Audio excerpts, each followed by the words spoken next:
Hello दोस्तों, स्वागत है आपका अपने YouTube चैनल एग्जाम तरंग पर। तो जैसा कि आप सभी लोग जानते हैं कि हम रोजाना ग्रामीण परिवेश से संबंधित एक प्रैक्टिस सेट हल करते हैं, जो कि यूपी लेखपाल परीक्षा के ग्रामीण परिवेश के 25 नंबरों को कवर करता है। तो उसी क्रम में आज हमारा ये 15वां प्रैक्टिस सेट है। तो चलिए शुरू करते हैं। पहला प्रश्न है, लोक कार्यक्रम एवं ग्रामीण विकास प्रौद्योगिकी विकास परिषद की स्थापना कब हुई? तो दोस्तों, इसको बोला जाता है, इसका एक और नाम भी है कापाठ।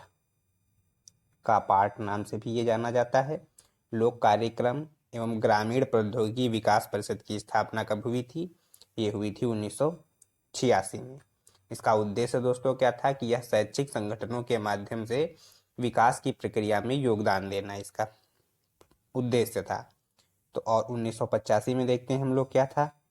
1985 जीवी के राव समिति किससे? पंचायती राज से संबंधित। 1957 में तुम्हारा बलवंत राय मेहता समिति। तो ये दो डेट याद रखना है। तीन डेटें 1986 लोक कार्यक्रम एवं ग्रामीण प्रौद्योगिकी विकास परिषद की स्थापना हुई थी, जिसे शॉर्ट में कापाठ बोला जाता है।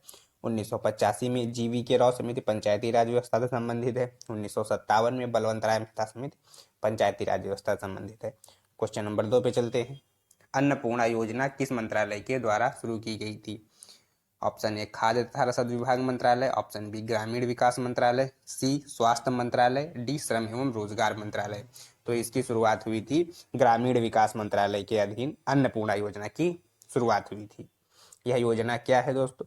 ये 1999 में शुरू हुई थी अन्नपूर्णा योजना। इसके माध्यम से निर्धन और असहाय वरिष्ठ नागरिकों के लिए खाद्यान्न उपलब्ध कराना था।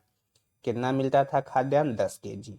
1999 में निर्धन और असहाय वरिष्ठ नागरिकों के लिए 1999 में अन्नपूर्णा योजना ग्रामीण विकास मंत्रालय के द्वारा शुरू की गई थी। क्वेश्चन नंबर 3 पे चलते हैं। लोहिया ग्रामीण आवास योजना कब शुरू की गई थी? तो लोहिया ग्रामीण आवास योजना शुरू की गई थी 2013 में। इसका उद्देश्य क्या था? न्यूनतम आय वाले परिवारों को, जैसा कि नाम से ही स्पष्ट है, न्यूनतम आय वाले परिवारों को आवास उपलब्ध कराना इसका मुख्य उद्देश्य था। कब शुरू हुई थी? 2013 में। क्वेश्चन नंबर 4, राज्य वित्त आयोग का वर्णन संविधान के किस अनुच्छेद में है? तो राज्य वित्त आयोग का वर्णन 243 आई में है। आप लोग बताइए कि 243 डी में किस चीज का वर्णन है? तो यह पंचायतों में होने वाले आरक्षण से संबंधित है। पंचायत चुनाव में होने वाले आरक्षण से संबंधित है। आर्टिकल 243 ई यह बताती है कि पंचायतों की अवधि कितनी होगी। पंचायतों की अवधि 5 साल। और आर्टिकल 243 के ये पंचायतों के निर्वाचन संबंधी है। निर्वाचन संबंधी है। तो ये जो आर्टिकल 16 आर्टिकल जो ले गए थे 243 ए से लगा के 243 ओ तक, तो उन्हीं आर्टिकल को आप लोग अच्छे से याद कर लिए। उनमें पंचायत संबंधी सारे प्रावधान दिए गए। क्वेश्चन नंबर 5, पंचायत राज में 2 स्तरीय प्रणाली की सिफारिश किसने की थी? जैसा कि आप सब लोगों को पता है कि वर्तमान में त्रिस्तरीय पंचायत है, पंचायती राज भारत में लागू है। तो ये बलवंत राय मेहता समिति का कहना था। अब 2 स्तरीय जो था ये अशोक मेहता समिति का कहना था कि पंचायतों में 2 स्तर होने चाहिए। अशोक मेहता समिति कब बनी थी? ये 1978 में बनी थी। बलवंत राय मेहता 1957 में बनी थी। ML सिंघवी समिति 1986 में बनी थी। यह समीक्षा करने के लिए संविधान की पंचायती राज व्यवस्थाओं की समीक्षा करने के लिए बनी थी, और इसने कहा था कि पंचायतों को संवैधानिक किया जाए।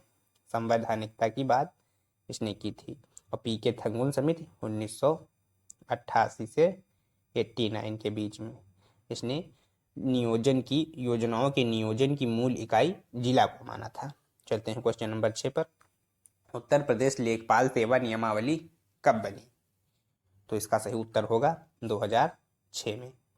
क्वेश्चन नंबर 7, कृषि विभाग को भू अभिलेख विभाग से कब संबद्ध किया गया था? संबंध नहीं, उससे संबद्ध है।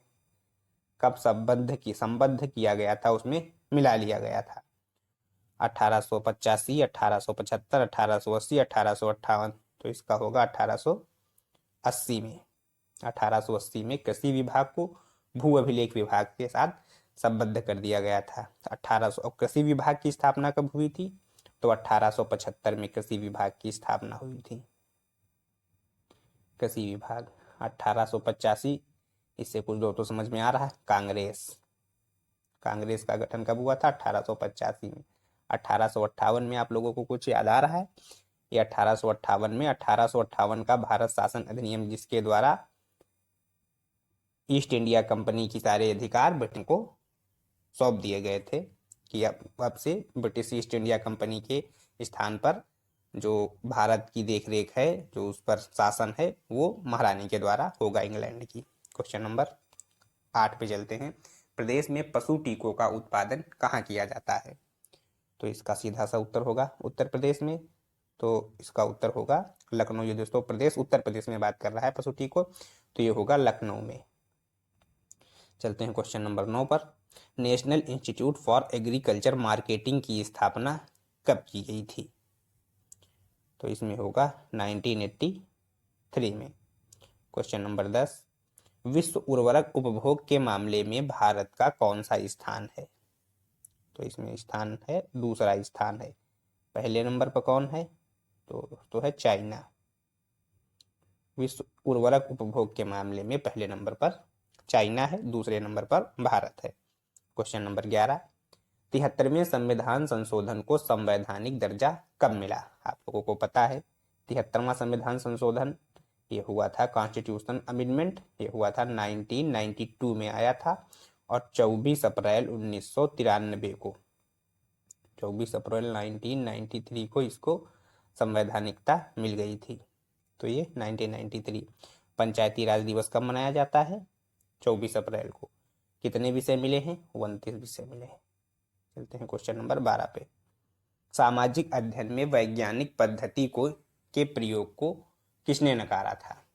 तो दोस्तों ये विभिन्न विद्वान और उनका सामाजिक अध्ययन करने वाली पद्धतियां हैं, तो इसमें वैज्ञानिक पद्धति को नकारा था डिल्थे ने। क्वेश्चन नंबर चलते हैं 13 पर। केंद्रीय गांव एवं बिखरे हुए गांव के रूप में ग्रामीण समाज का वर्गीकरण करने वाला विद्वान कौन था? तो ये तो दोस्तों जिमरमैन। Question number 14।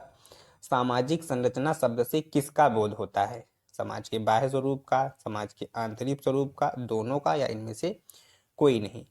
तो इसमें होता है समाज के बाह्य स्वरूप का। सामाजिक संरचना से तात्पर्य होगा दोस्तों समाज के व्यवस्थित रूप का, समाज के व्यवस्थित रूप का।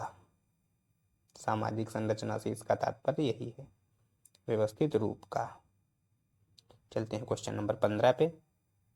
निम्न में से किसके अनुसार परिवार की संपत्ति में प्रत्येक सदस्य का अधिकार जन्म से ही माना जाता है? तो ये है मिताक्षरा। मिताक्षरा किसने लिखा था? विज्ञानेश्वर ने। विज्ञानेश्वर ने लिखा था मिताक्षरा। और दाय भाग जीमूत वाहन।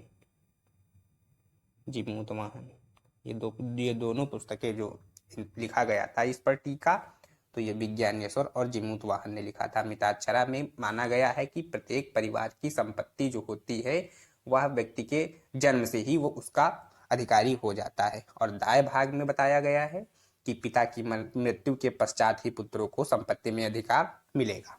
क्वेश्चन नंबर 16 पे चलते हैं। ज्वाइंट फैमिली इन इंडिया पुस्तक के लेखक कौन है? तो इसका उत्तर होगा IP देसाई हैं। विलियम हंटर दोस्तों कौन हो सकते हैं? आप लोगों ने पढ़ा होगा कि इन्होंने पहला गजेटियर बनाया था 1881 में। 1881 में पहला गजेटियर बनाया था 1881 में। और एक थे विलियम हंटर, आप लोगों ने नाम सुना होगा विलियम हंटर। तो विलियम हंटर साहब थे, उन्होंने पहला बनाया था। और इनका जो था विलियम हैमिल्टन का उन्होंने बनाया था, और विलियम हंटर ये प्रकाशित किया था इन्होंने। और विलियम क्रुक्स ने इन्होंने बुक्सा जनजाति को राजपूतों का वंशज बताया है। और एक थे J.H. हट्टन साहब। तो J.H. हट्टन साहब इन्होंने लिखी थी कास्ट इन इंडिया पुस्तक की। इनका नाम क्या है? Caste in India. Caste in India इनकी पुस्तक का नाम है, आप लोग ध्यान रखिए। क्वेश्चन नंबर 17 पे चलते हैं। एक गांव के सभी वयस्क निम्न में व्यक्ति निम्न में से किसके सदस्य होते हैं? पंचायत समिति, ग्राम पंचायत, पंचायत, ग्राम सभा।